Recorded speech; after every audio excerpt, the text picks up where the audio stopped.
जय हिंद बच्चों। आज की इस वीडियो में जो है कक्षा 12 के विद्यार्थियों के लिए सोशलॉजी यानी समाज शास्त्र का ये जो है अध्याय 1 रहेगा दोस्तों। चैप्टर का नाम है भारतीय समाज एक परिचय।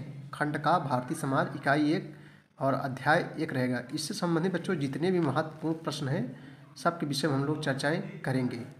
तो आइए देखते हैं जितने भी क्वेश्चन है इंपॉर्टेंट क्वेश्चन सब के विषय में हम लोग चर्चा करेंगे अध्याय 1 से। तो आइए बच्चों ये NCERT रहेगा। कुछ बच्चे सोचते हैं ये जो है किस बोर्ड के लिए पढ़ाया जा रहा है बच्चों। तो NCERT यानी सभी बोर्ड के विद्यार्थी पढ़ सकते हैं, क्योंकि NCERT जो होती है बच्चे सभी बोर्ड में चलता है जो है। तो आइए चलिए देखते हैं बच्चों क्वेश्चनों को जो है। तो आइए देखते हैं पहला क्वेश्चन वो विकल्पी रहेगा। देखो कई बार परीक्षाओं में पूछा गया है, जो इंपॉर्टेंस है उसी पढ़ाएंगे हम। समाज क्या है बच्चों, पहला क्वेश्चन है कि समाज क्या है, मूर्त है कि अमूर्त है कि आबास दोनों कि इनमें से कोई नहीं।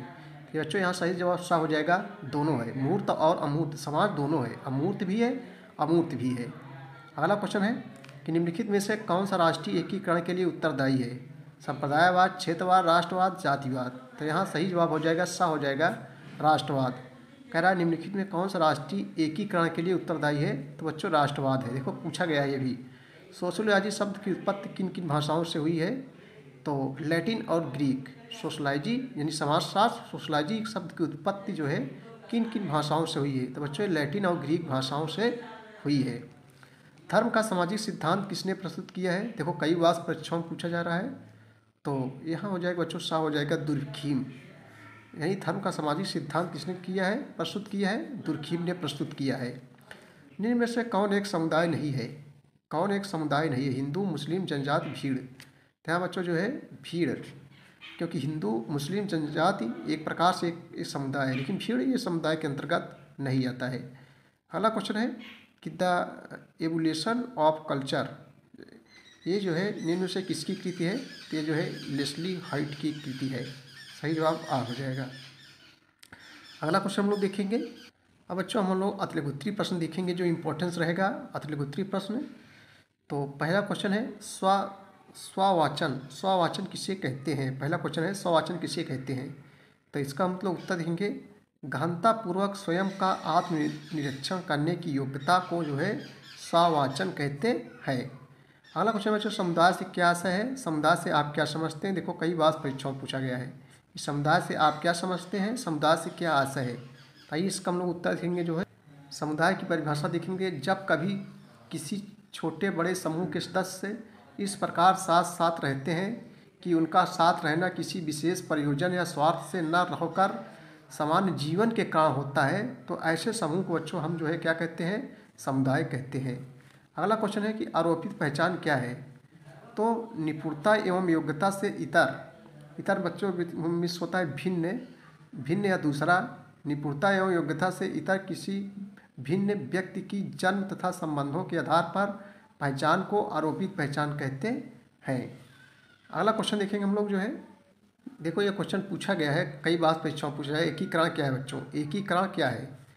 तो एकीकरण एक ऐसी प्रक्रिया जिसके अंतर्गत समाज की विभिन्न इकाइयाँ एकताबद्ध होती हैं। एकीकरण मतलब एक में रहना, एक ऐसी प्रक्रिया जिसके अंतर्गत समाज की विभिन्न इकाइयाँ एकताबद्ध होती हैं, अर्थात एक दूसरे के साथ मिलकर एक सूत्र में बंध जाती हैं, एकीकरण कहलाती है। अगला क्वेश्चन है देखेंगे ग्रामीण समुदाय किन्हीं दो मुख्य विशेषताओं का उल्लेख कीजिए। ये भी परीक्षा में पूछा गया है, ग्रामीण समुदाय किन्हीं दो मुख्य विशेषताओं का उल्लेख कीजिए। तो उत्तर देखेंगे बच्चों लोग, ग्रामीण समुदाय में धर्म एवं परंपरागत बातों पर अधिक बल दिया जाता है। नंबर 2, इन समुदायों में भाग्यवादिता एवं अशिक्षा का बाहुल्य रहता है, यानी कोई काम करते हैं भाग पर छोड़ देते हैं कि भाग जो होगा वो मिलेगा। तो इन समुदाय में भाग्यवादिता एवं अशिक्षा का बाहुल्य रहता है। समुदाय की 3 विशेषताएं बताइए। अगला क्वेश्चन है समुदाय की 3 विशेष बताएं, तो हम लोग उत्तर देखेंगे समुदाय की प्रमुख विशेषताएं इस प्रकार हैं। निश्चित भूभाग, नंबर 2 व्यक्तियों का समूह, नंबर 3 सामुदायिक भावना, नंबर 4 सर्वमान्य नियम, नंबर 5 स्वतः विकास, नंबर 6 विशिष्ट नाम और अस्थायीपन, व्यापक उद्देश्य, अनिवार्य सदस्यता। और अगला क्वेश्चन बच्चों हम लोग देखेंगे जो है,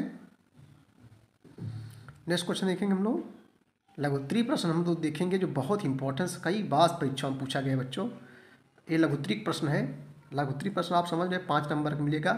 ग्रामीण और नगरीय समाज में अंतर स्पष्ट कीजिए। कई वर्षों पूछा जा रहा है, ग्रामीण और नगरीय समाज में अंतर स्पष्ट कीजिए। तो हम लोग उत्तर देखेंगे ग्रामीण एवं नगरीय समाज में अंतर, हेडिंग डाल लेंगे ग्रामीण और नगरीय समाज में अंतर। एक तरफ लिखेंगे बच्चों हम लोग ग्रामीण समाज, एक तरफ लिखेंगे नगरीय समाज। तो आइए देखते हैं दोनों का अंतर क्या है। देखो, गांव में जनसंख्या का आकार जो है क्या होता है, कम होता है, क्योंकि वहाँ खेती ही एकमात्र व्यवसाय होता है। जबकि बच्चों नगरों में आबादी घनी होती है। नगर में व्यापार, उद्योग धंधे, शिक्षा, रोजगार आदि की अधिक सुविधा होने के कारण जनघनत्व जो है अधिक होता है। आप समझ गए हो, जनघनत्व जो होता है मतलब एक वर्ग मीटर में जितने भी निवास करते हैं वही जनघनत्व है। अगला क्वेश्चन है, देखो अगला नंबर दूसरा है, देखेंगे ग्रामीण समाज गाँव में सांस्कृतिक, आर्थिक तथा सामाजिक जीवन में एकरूपता जो है पाई जाती है। जबकि बच्चों नगरों की जनसंख्या में विभिन्नता होती है, क्योंकि यहाँ विभिन्न देश, प्रांत, धर्म, जाति और प्रजाति के लोग बस जाते हैं। गांव में परिवार सदस्यों में बहुत ही घनिष्ठ संबंध होता है और पारिवारिक विषयों में उनके विचार और आदर्शों में जो है एकरूपता होती है। जबकि बच्चों नगरों में पारिवारिक घनिष्ठता कम पाई जाती है। गांव में बच्चों विवाह में धार्मिक संस्कारों एवं सामाजिक आधारों का महत्व होता है, जबकि नगरों में विवाह का धार्मिक आधार दिन प्रतिदिन दुर्बल यानी कमजोर होता जा रहा है। साथ ही विवाह की आयु जो है बढ़ रही है। गांव की स्त्रियां शिक्षा, रूढ़िवादिता एवं कुसंस्कारों से जो है घिरी होती हैं, जबकि नगरों में ऐसी स्थिति बच्चों नहीं होती है। चलो बच्चों अगला क्वेश्चन वो देखें लघुत्तरी में। प्रश्न 5 है, वर्ग से आप क्या समझते हैं, व्याख्या कीजिए। वर्ग से आप क्या समझते हैं, व्याख्या कीजिए। तो सामाजिक वर्ग का अर्थ हम लोग हेडिंग डालेंगे सामाजिक वर्ग का अर्थ। देखो, सामाजिक वर्ग व्यक्तियों को एक ऐसा समूह जिसके सदस्यों की आर्थिक स्थिति एक जैसी होती है। उदाहरण के लिए जैसे बच्चों पूंजीपति वर्ग के सदस्यों की जो है आर्थिक स्थिति तथा उन्हें मिलने वाले जीवन अवसर लगभग एक जैसे होते हैं। मार्क्स के अनुसार जो है मनुष्य स्वाभाविक रूप से एक सामाजिक प्राणी है, परंतु आधारभूत रूप में वह जो है वर्ग प्राणी है। अर्थात सब व्यक्ति समाज में उच्च और निम्न होते हैं। इसको जो है निश्चित करने के लिए विभिन्न समाजों में इनकी विभिन्न स्थिति होती है। वर्गीय अंतर प्रत्येक समाज में किसी न किसी रूप में सदैव विद्यमान रहे हैं और आज भी हैं। सामाजिक वर्ग की परिभाषाएं देखो बच्चों, सामाजिक वर्ग की विद्वानों ने निम्न प्रकार से परिभाषित किया है। तो अलग अलग विद्वान ने अलग अलग हिसाब से जो है अपना परिभाषा दी है। पहले है मैकाइवर तथा पेज के अनुसार। मैकाइवर समाजशास्त्र सामाजिक संबंधों का जाल है बच्चों, ये जो है मैकाइवर एवं पेज ने कहा है कि समाजशास्त्र सामाजिक संबंधों का जाल है। तो यहाँ बच्चों सामाजिक वर्ग की परिभाषाएं में सबसे पहले लोग देखेंगे मैकाइवर तथा पेज के अनुसार। सामाजिक वर्ग एक समुदाय का कोई एक अंग है जो सामाजिक स्थिति के आधार पर शेष भाग में जो है पृथक दिखता है यानी अलग दिखता है। जिन्स वर्ग के अनुसार, अगला देखेंगे जिन्स वर्ग के अनुसार समुदाय के भागों अथवा व्यक्तियों के संग्रहों को जिनमें व्यक्तियों के पारस्परिक संबंध समानता पर आधारित हैं और एक दूसरे समूहों से श्रेष्ठता और हीनता के स्वीकृत अथवा मान प्रतिमानों द्वारा पृथक यानी अलग समझे जाते हैं, वर्ग कहलाते हैं। अगला क्वेश्चन बच्चों लघुत्तरी में है, नागरिक समाज क्या है। तो इसको आइए देखते हैं, यह लघुत्तरी क्वेश्चन है।